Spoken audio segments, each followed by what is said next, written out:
So thank you for coming. And I'm Justin Hendrix. I run a thing called NYC Media Lab. And there are only a few of us here, so I would say stop me at any point, ask a question, direct the conversation to something that you're curious about. I'm going to tell you a little bit about what we do at NYC Media Lab and sort of where I think virtual and augmented reality are headed. And in particular, talk a little bit about the intersection I think is coming very, very quickly between virtual and augmented reality and data science. And so artificial intelligence, natural language processing, machine learning, and those related disciplines, and sort of what that means. So I come out of a media background. I've been in media for a long time. I was at the Economist for many years, working in a variety of different roles. I was never a journalist, always on the kind of commercial and product development side of things. But several years ago, I started to get much more invested in technology, studied technology and how to commercialize early stage technology, and started working for this thing called NYC Media Lab, which is a project of New York City.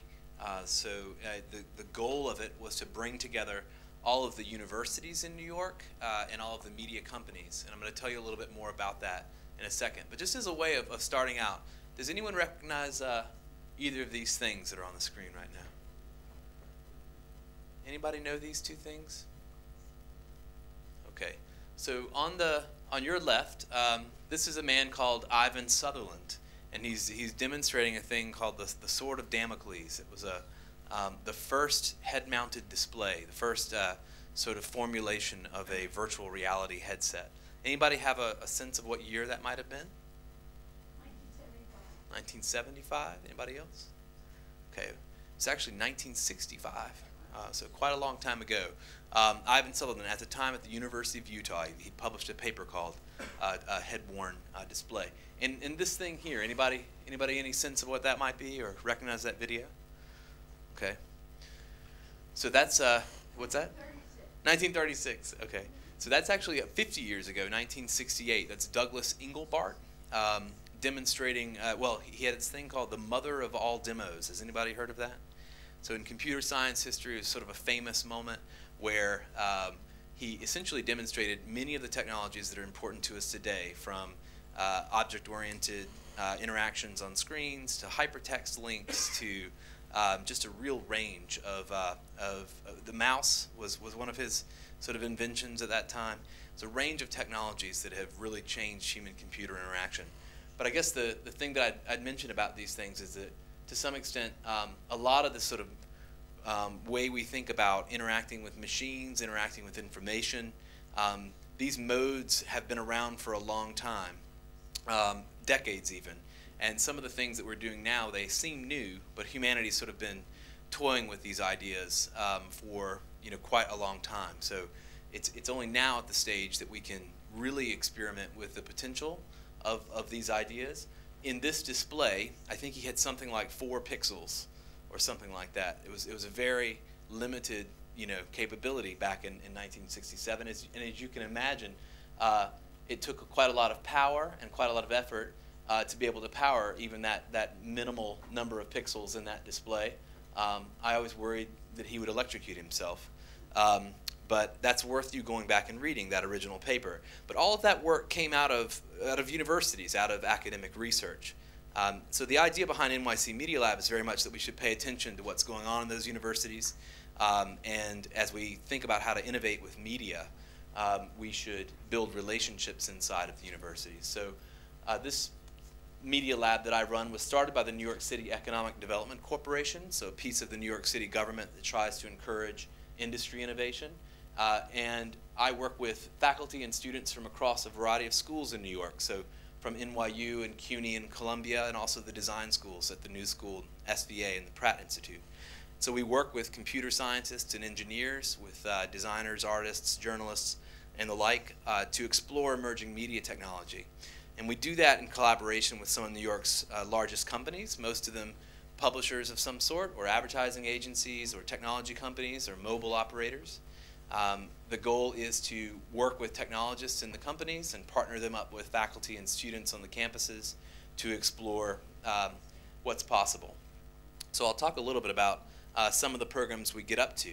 But I think that you all know that I don't have to explain at a VR conference that we're in this now new decade of media transformation, that lots of course is changing. We went through the 80s and 90s with the advent of the web and the personal computer. Certainly mobile changed everything, changed a lot about the way we consume information and interact with one another. But now this new thing's happening, this new set of trends. And the two big ones that we explore at NYC Media Lab, the first is really this thought that media has become data, whereas we used to collect media from a set of sensors or by creating text or that sort of thing, and putting it onto physical paper or other media. These days everything's reduced to ones and zeros, and we're teaching computers how to consume that information in new ways. And I think that's probably the most profound thing. Computers at present do a little bit better at reading than they do at watching or hearing, but they're quickly catching up onto those senses as well. And I think that has pretty profound implications across media. And then of course the second big trend we look at is this transition in interfaces in the way that we get at information. So this idea that media is becoming environmental, it's leaving two-dimensional displays and moving into other dimensions, into 3 dimensions, whether that's in virtual and augmented reality, or with voice interfaces, or with projection, or with a variety of combinations of those technologies. So when you take those two trends, that idea that media is data and media is now environmental, it means that it opens up a variety of new avenues for how to think about communicating with each other, with narratives, with story, with information, with businesses, with our government, and certainly with fantasy and entertainment. That's changing the way people behave. I was hoping maybe I'd see a little bit less sort of obsession with phones here in Paris than I see in New York, but it's the same here as it is there. People are often walking down the street, staring at their little pane of glass, whether that's for good or for ill. And we know that these media experiences that we're having are changing the way we behave, changing the way we interact with each other, with devices, with the world around us. And I think it's going to get very strange still in these next few years. And of course, that's changing the economics of media, changing the economics of advertising, of movies, of architecture, of all of the range of different things that are represented in this room here today. And also, I think, very much changing the economics of the way that many businesses operate. So we follow these trends because we do see massive shifts going on that correspond to these two trends in the way that people get at information and entertainment. If you look at those different moments in time that I referred to earlier, those trends in the way media has changed, at every point, at every inflection point between those different transitions, massive amounts of value has been created and massive amounts has been destroyed. Lots has changed about who's in charge of sort of delivering these things, and there are lots of power dynamics that go on between these different companies and the way they interact with us. So now we're in this new phase here, we think, in this VR, AR, MR, XR, whatever you'd like to call it, transition. And certainly at this point, lots of new opportunity will be unlocked, and that will create new dynamics where creative people will have to figure out how to work within the context of that dynamic, for good or for bad, and we can talk more about that towards the end. So we think at the Media Lab it's a time for experimentation, and I know all of you believe that too. That's why you're here at this festival. So as an organization, what we try to do is encourage that type of experiment by partnering up, for the most part, graduate students and PhD candidates with faculty members, technologists from across the companies we work with, in a range of different types of programs. So in New York, what we've tried to do is develop a community of practice in the same way that you've developed that community around this festival. We've tried to create a group of people there who are devoted to figuring out how to take advantage of these new technologies and also how to think critically about them. So for us, that's I think the reason that I'm here today is to tell you about this VR and AR center that we're developing. So the next time you come and visit New York, hopefully it will be up and running. The idea is to build a new lab that will focus on the development of these technologies in the Brooklyn Navy Yard. So if you've been to New York, if you know anything about Brooklyn, along the waterfront there's an old facility or set of facilities that were used by the Navy for the construction of ships during World War II and before. Now that space is largely being turned into innovation sort of hub, place where a variety of different types of R&D activities and facilities are going in. We are redeveloping a space in what's called Building 22 there. So soon we'll have about 18,000 square feet, where when you come and visit New York, I hope you will come and visit me, and we can show you the sorts of things that we are working on in this facility. But in general, we're going to be trying to drive a lot of startup formation, so as many as 60 new companies over the next 5 years that will emerge out of this center, and all focused on applying augmented and virtual reality technologies, working with larger corporations that want to run prototyping projects and pursue various questions about how to create value with these technologies. One of the things that we believe is that, of course, media and entertainment companies in New York are trying to apply and create value with VR and AR, but lots of other types of companies are doing so as well. In fact, some of the more interesting application areas that we see, we imagine will first create industry opportunity around VR and AR, are really in health and infrastructure and architecture and sort of related areas, rather than media and entertainment, which may move a little slower. A big part of what we'll do as well is try to create more of a workforce in New York City to be prepared to do VR and AR. And so we'll run a variety of different types of programs to train people in the various software that all of you know quite well, whether it's Unity and Unreal, or some of the more underlying technologies, give people a little bit of C++ or Java, all the things that they need to create VR and AR. But also, we think there's a lot of opportunity in helping people to think through the dynamics of the types of change that VR and AR technologies will bring. So thinking through the kinds of bigger questions about the types of digital transformation that will come from these technologies. And then a big part of what we're going to focus on as well is trying to make sure that we extend these types of opportunities to all New Yorkers. So there's a kind of a progressive vision in this center that will extend to working with the schools, working with community groups, and a variety of different other types of entities that will hopefully improve the technological imagination of all of New York. And so for any of you that are here from Paris or from beyond, I'd be quite pleased to talk to you about ways that we could create international partnerships. We'd love to have this center be a hub, really, for people who are curious about VR and AR across the world. I think that Paris and is certainly one of the epicenters of this thinking, but there are other places, of course. Taipei, you mentioned, another place that I've been to recently where a lot of great imagination is happening around VR and AR. Of course, the home of HTC. And I think that there's a burgeoning community globally where people are really imagining what these technologies make possible. I can't help but plug a couple of our things. I hope you'll come. We run a bunch of events that focus on these topics. A big thing called Exploring Future Reality, which happens in November. Similar in some ways to this event. It shows normally dozens and dozens of demonstrations of VR and AR projects, and then hosts a variety of different types of discussion around the technology.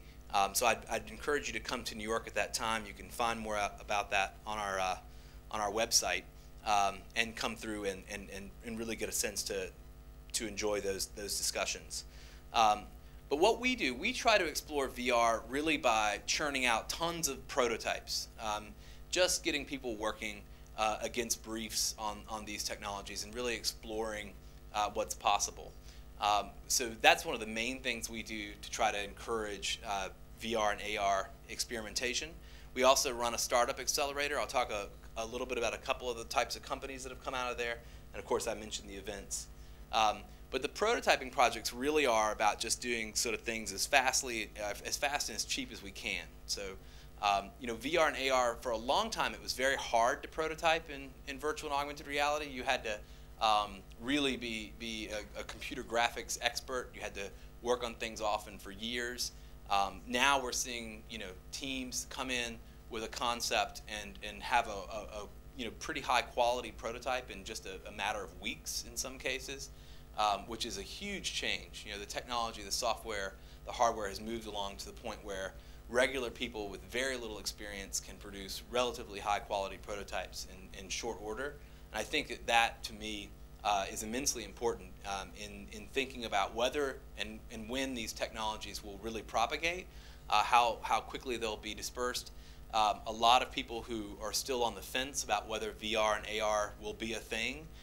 My sense is that the amount of innovation and sort of the kind of variety of applications that we're seeing now by people who are able to prototype those applications in just a short period of time suggests to me that it won't be long before these technologies really start to take off.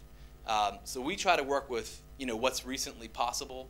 So taking, you know, a variety of different technologies, often mashing things together, and, you know, giving the graduate students that we work with the opportunity to build things and it really express, you know, and experiment with these technologies. And, you know, I'm not going to show you a lot of VR. I find looking at VR on a screen like this can be a little unsatisfying. There's plenty of VR outside for you to see. But in general, what we try to do is create briefs, put some constraints around it, and really give people the opportunity to build things in short order. Lately, we've had a big focus on augmented reality. I'm sure most of you in the room have begun to play with mobile augmented reality and with ARKit and AR Core. A lot of our students are experimenting with those technologies now, thinking about what that makes possible. And it's really quite extraordinary what they're able to do in very short time now. We're actually doing a couple of projects at the moment, sort of using New York City as a real canvas to paint on when it comes to AR and to VR. So that's one of the main things that we do, is we look for opportunities to really use New York as an experimental test bed. So right now, one of the projects that I wanted to tell you about, which is about to wrap up, is focused on this island. Has anybody ever been there? You have? You're a New Yorker? Yeah. So that's Governor's Island. Governor's Island is this sort of promontory or bit of rock that's in the middle of the harbor, just about an 8-minute ferry ride from Lower Manhattan or across from Brooklyn. And for many years, it sort of was relatively unused. It was a Coast Guard facility that essentially kind of fell into disrepair, and the city has turned it into a park.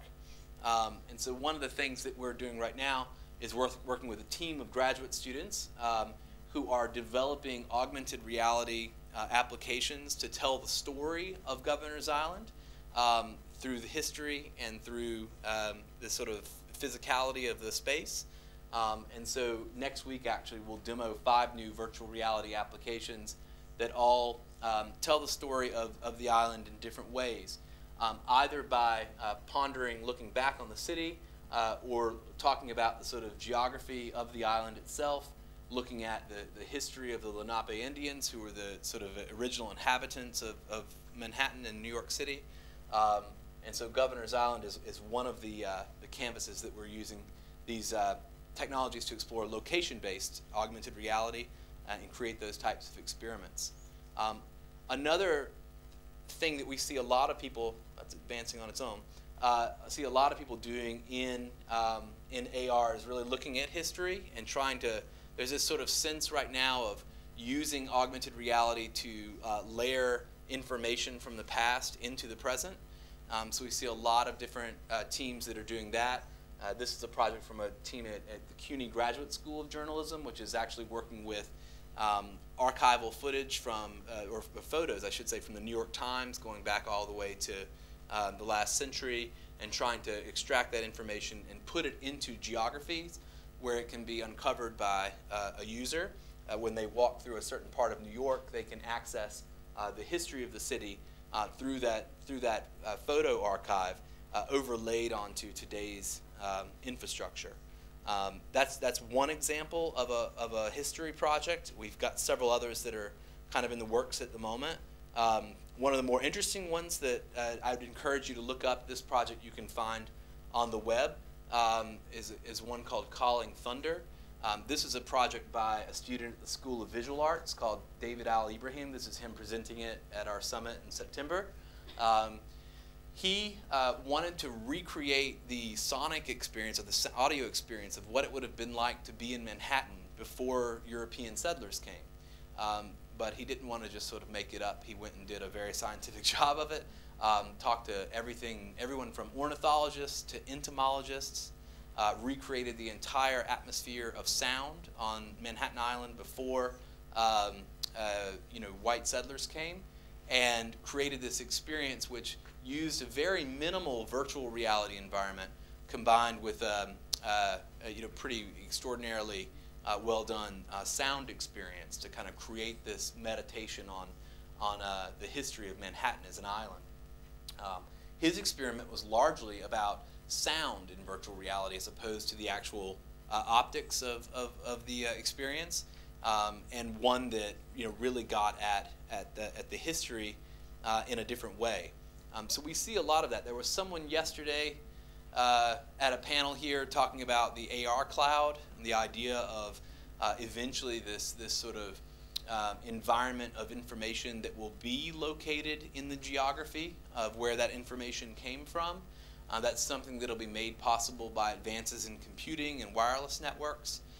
So a lot of what we think of as right now being able to bring information into the world over a mobile device, a lot of that information will, to some extent, in the sort of metaphor of the cloud, it will be here already. And so that information we'll be able to access and to interact with when we are in physical location of that information, which I think is an important thing for storytellers to think about.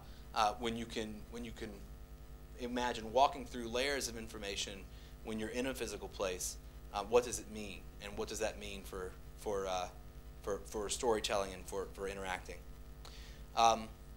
We're supported, I mentioned, by the city, by the Mayor's Office of Media and Entertainment, and another way we see virtual and augmented reality technology being expressed is through startup companies. So we're seeing a lot of startups emerge, and we try to support them. And one of the most interesting things is to see all of the various types of applications that people are experimenting with. A lot of it really is to do with this intersection that I mentioned of media and environment. So I'll just rattle some off in our program called the Combine. A firm called Geopipe, this is to the architecture question. This is a company that we worked with out of Courant, out of the math school at NYU, focused on building automatic 3D visualizations of cities. So they're taking in a variety of different inputs, from maps to 3D scans to satellite imagery to photos, and running that through a set of software, deep learning algorithms, the rest, that makes it possible to automatically generate either actual likenesses of cities or artificial versions of cities that you can then use in 3D environments, and to do that extremely quickly. Of course, that has applications in a variety of different areas, including architecture, which is one of the first markets they're working in, but also in generating 3D environments for VR and for games. We're working with a team called Semblance out of the School of Engineering at NYU, which is working on how to stream 3D on mobile, so how to take volumetrically captured 3D models and stream those across mobile devices, which is a very difficult thing to do with today's wireless networks, but when 5G comes along, will be relatively straightforward. Street Smarts VR, I was telling Ed about this company yesterday. This is a company that's building police training simulations in virtual reality, so really trying to think about how to create novel training opportunities for police and really increase the amount of police training that is available to improve community and police interactions, which I'm sure you know we have a problem in the United States at the moment. So they're very focused on trying to create interactions that are healthier. So they're using virtual reality experiences to really radically increase the amount of training that police have available to them. And of course, in medicine, we're doing quite a lot there.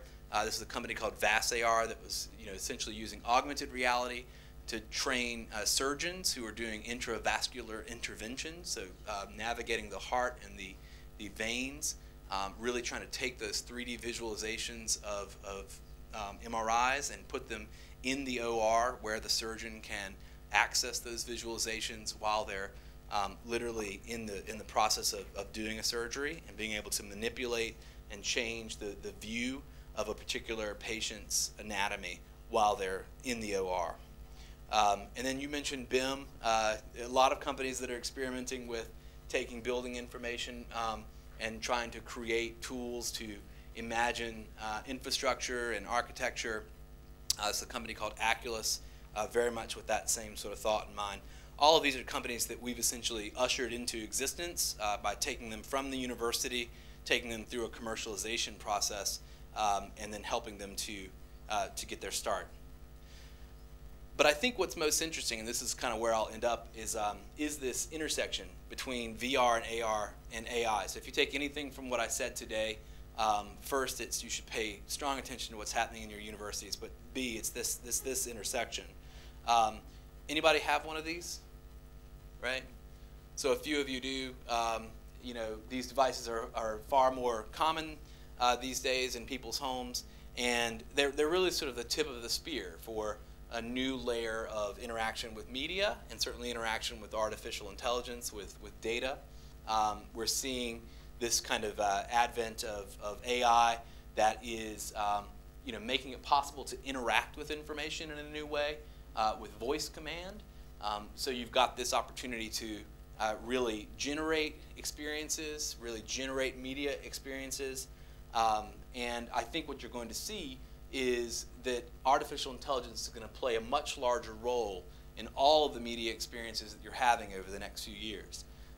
There are right now just tons of companies that are emerging that are developing content with artificial intelligence.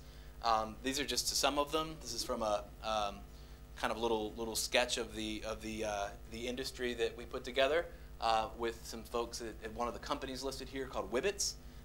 If you look at just on the graphics side, companies like Deep Dream Generator or Wix, people at Deep Art, Prisma.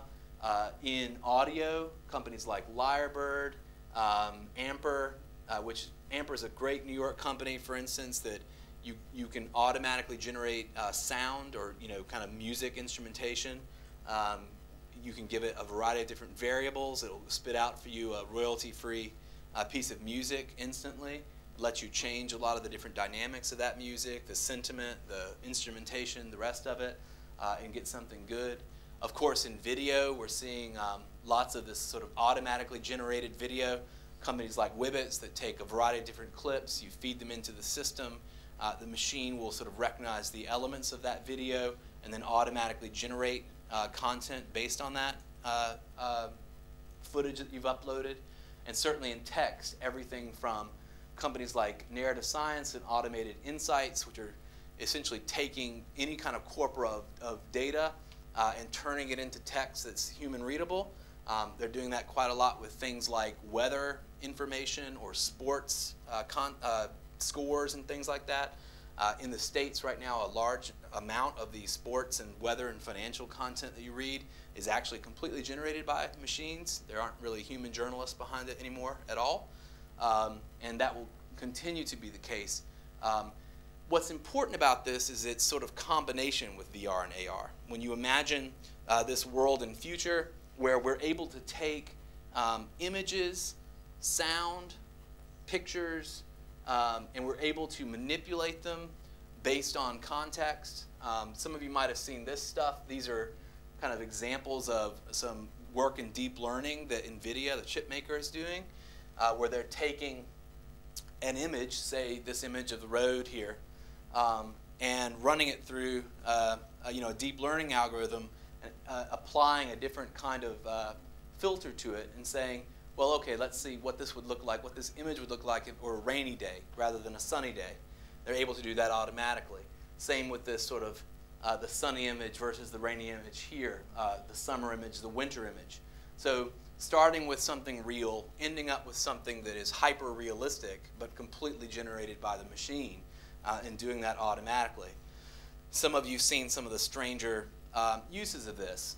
This is a little tool also built by a university researcher that lets you sort of doodle anything you might like, ran it through a sort of deep learning mechanism, and then tried to turn it into a bit of a cat, right?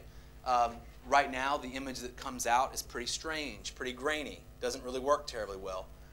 But these technologies will get better and better and make it possible to automatically generate content in short order. And some of this stuff's used for a variety of weird reasons, like compositing images. So taking faces or taking likenesses and compositing them onto, you know, a new and previously non-existent character, like this image here on the right, which is a bizarre composite of 6 of the last presidents in the United States. If you look close enough, you can see various aspects of the images of each of those individuals in the composite on the right. And some of you might have heard this. I try not to bring up pornography in most of my talks, but some of you have heard of the deep fakes kind of thing.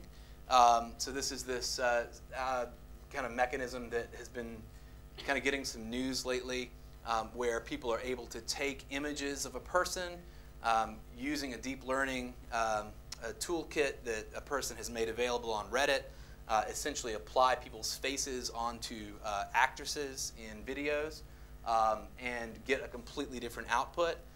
The reason I throw this up is just to sort of make the point that these images are composites. They're completely artificial, but in many cases they're very convincing.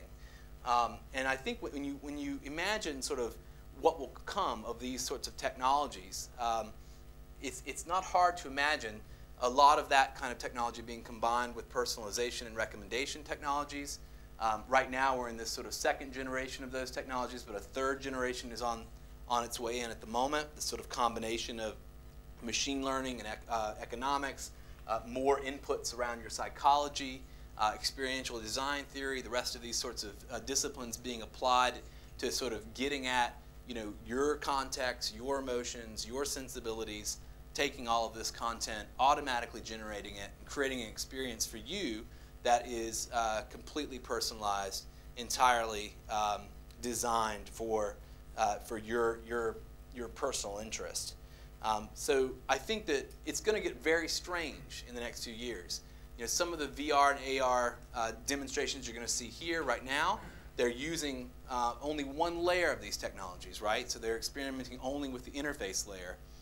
But very soon, when you try these types of experiences, you're not going to encounter simply static characters. You're not going to encounter singular individuals. You're going to encounter some mixture of humans who are there in that environment in multiplayer type circumstances, and characters who may be indiscernible from humans who are powered by artificial intelligence. Many of them perhaps will be represented by composites of people from the real world, or could be completely hyper-realistic people who have been generated through composites of individuals from the real world. And a lot of that experience may well be informed by your own personal data. So we were talking earlier about face tracking technologies, gaze, galvanic skin response, physiological signals, brain waves, EEG, the rest of it.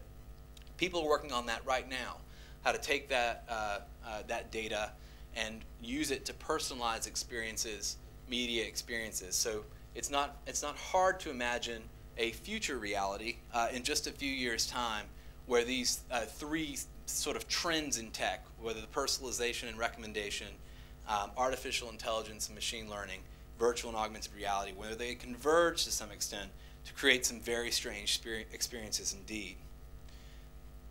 I think it's a good question to ask at the moment, what the implications are for that. I don't think we know, and obviously we're having some remorse at the moment about the state of the internet and whether it's made society healthier or less healthy, and there are some serious questions to be asked there.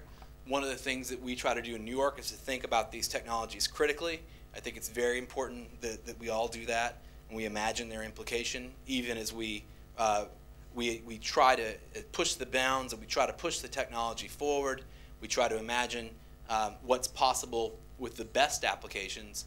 It's right that we should imagine also the worst applications. And of course, it's a freighted word, but since the Enlightenment started here, you have to wonder if these tools are going to help us sort of extend the Enlightenment and continue to advance as a species, or whether we're going to end up in a slightly more muddled place. I hope that all of you will help us to advance these technologies towards a positive place, but it is going to get messy for the next few years, I think. The distinction between what's real, what's not, the distinction between things that are verifiably produced in the world, that are traced back to facts, traced back to real people, and elements that are completely artificial. But in balance, I think I'm optimistic about it, which is why I believe that it's time to experiment. It's time for all of us to pitch in and do it, and really to see where we can go with it. Because I think, if you look back on those two examples that I gave at the outset of the talk, a lot of these ideas, they've been around for a long time. We're now getting to the point where large numbers of people are able to experiment with these concepts of artificial reality, artificial intelligence, and virtual reality. And so I think it's going to be sort of up to us to really imagine, or really bring into the world the actual application of these technologies, and to do that hopefully ethically. So I'll stop there. I just say that if you come to New York, please come and visit me. My email address is here, my Twitter account, if you don't mind sort of perpetual political invective. And then if you are interested in VR and AR, we do a newsletter weekly on VR and AR. You can sign up for at nycmedialab.org/newsletters, as well as a newsletter on data science in the media. So I'll stop there. I think I have time for a couple of questions and then have to run to the airport. So. You were talking about prototyping. Do you run into any issues in regards to, property security? Like you don't want the product already in the market, you don't want it out there. So. You mean with the students? Yes. So all the students, they own their intellectual property. When we work with a large company and they want to publish that work, they license the property. And so we've kind of created mechanisms for handling those intellectual property concerns. Okay. Yeah. Most of the time when we're working with early stage prototypes, there's more of an interest in getting the work out than there is in hanging on to it. Particularly with VR and AR experiences, there's not a lot of underlying intellectual property that people want to hang on to. And by the time we're done with the prototype, it's really ready to be kind of further advanced, if that makes sense. Yeah, except do you do software developments? Because in software developments, I would not agree on that. Yes, well, so when the students develop their own software, it's theirs. It's theirs to keep. Okay, thank you. Hi. Hello. Thanks for your presentation. Very exciting. I would like to know, okay, you've got this prototyping program. Is it possible to apply and come and develop a project, a VR project? So most of the programs that we do are for the universities in New York, Okay. but there will soon be, as part of this new VR center, programs to encourage people from abroad to apply in with projects. So I would encourage you to join our newsletter. This thing that I described earlier in the Navy Yard, it will get started at the end of this year. Okay. So some of those programs are brand new and they haven't been announced yet, but we will absolutely be looking to use the center as a magnet to draw in talented people from abroad. Great, thanks. Yeah. Hi, thanks a lot for that talk. I live in Nairobi and we're kind of exploring putting together a media lab, not on this level, but something a bit smaller. And one thing we're quite interested in is kind of seeing how far down kind of we can push the innovation as far as like tapping into ideas and potential. And graduate students who go to great schools, they're going to have great ideas, but there's also lots of ideas, in projects out in Staten Island or what have you. And like, are you guys exploring any ways that kind of bring those in? Because I think a lot of these festivals and stuff, we see a lot of stuff and it's quite interesting, but it's kind of this similar kind of environment of folks, and I'm curious. You mean it's similar in terms of its Western kind of? It's Western, and also it's of a certain education level. And the cool thing about all these new technologies is you actually don't need to have a graduate degree to start playing and exploring and coming up with ideas. Yeah, I would love to talk to you about that. I mean, maybe there's some way we could create a connection between the work you're doing. Do you know Jonathan Lajard by any chance? Somebody else for you to look at has been for many years, was based in Nairobi, and then is now at EPFL, who would probably be interested to talk to you about that as well. Cool. But yes, I'd love to talk more about that, so send me a note. Yeah, for sure. Anybody else?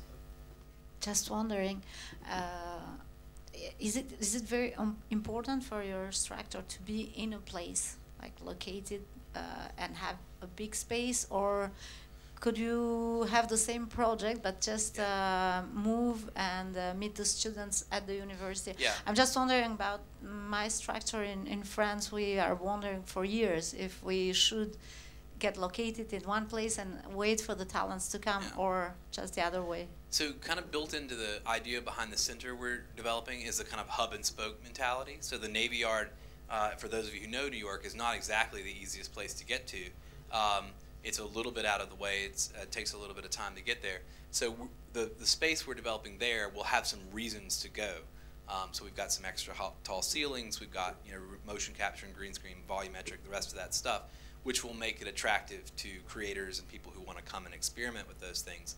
But we're also trying to figure out how to create a set of nodes in the other academic institutions we work with that will not have access to all of that. But the great thing about having a city, which you have one as well, is the ability to kind of get at multiple locations and kind of use different. So we're trying to think of it that way.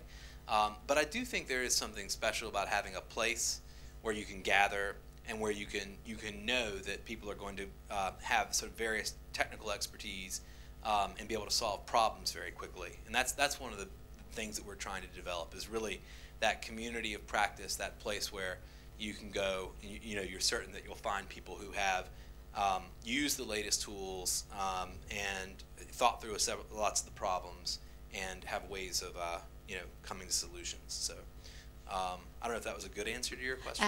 I was just maybe one complementary question about that, because if you have a place, I really need to manage it.